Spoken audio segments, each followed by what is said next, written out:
బిచ్చగాడిని నమ్ముకుంటే సైతానై నష్టం చేకూర్చాడట. నకిలీ అండ్ డాక్టర్ సలీం లాంటి డిఫరెంట్ కాన్సెప్చువల్ ఫిల్మ్స్ తో ఆకట్టుకున్న హీరో విజయ్ యాంటనీ ఈ సంవత్సరం మార్చిలో బిచ్చగాడుగా వచ్చి స్ట్రైట్ తెలుగు సినిమాలను కూడా ఎదుర్కొని తెలుగు ఇండస్ట్రీలోనూ సెన్సేషనల్ విజయాన్ని సొంతం చేసుకున్నాడు. ఆ విజయం అంతా ఇంత కాదు, 5-6 రెట్లు లాభాలు చేకూర్చిపెట్టిందట బిచ్చగాడు సినిమా. దీంతో విజయ్ యాంటనీ సినిమాలకి టాలీవుడ్ లోనూ క్రేజ్ ఏర్పడింది. తమిళ్లో విజయ్ యాంటనీ చేసిన సైతాన్ చిత్రంపై తెలుగు ఇండస్ట్రీలోనూ హోప్స్ ఏర్పడ్డాయి.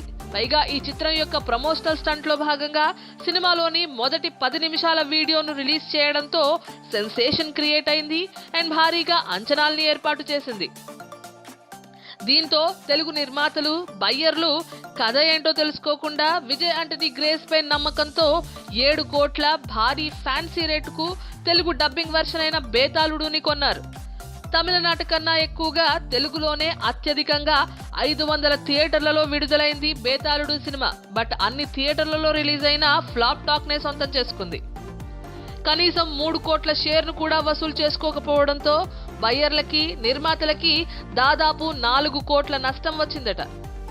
తెలుగు ట్రేడ్ వర్గాల్లో కొందరి అభిప్రాయం ప్రకారం తమిళ్ డబ్బింగ్ ఫ్లాప్ ఫిల్మ్ అయినా 3 కోట్లు వసూలు చేయడం గొప్పేనని, ఆ మాత్రం రావడానికి రీజన్ విజయ్ యాంటనీ బిచ్చగాడు క్రేజ్ ప్లస్ పాయింట్ అయి ఉంటుందని అంటున్నారు. కాదు, కరెన్సీ ఎఫెక్ట్ అని మరికొందరు అంటున్నారు. ఏదేమైనా బిచ్చగాడు క్రేజ్ ని నమ్ముకున్న తెలుగు వర్షన్ ప్రొడ్యూసర్లను, బయ్యర్లను బేతాళుడు నిలువునా ముంచేశాడనేదే వాస్తవం.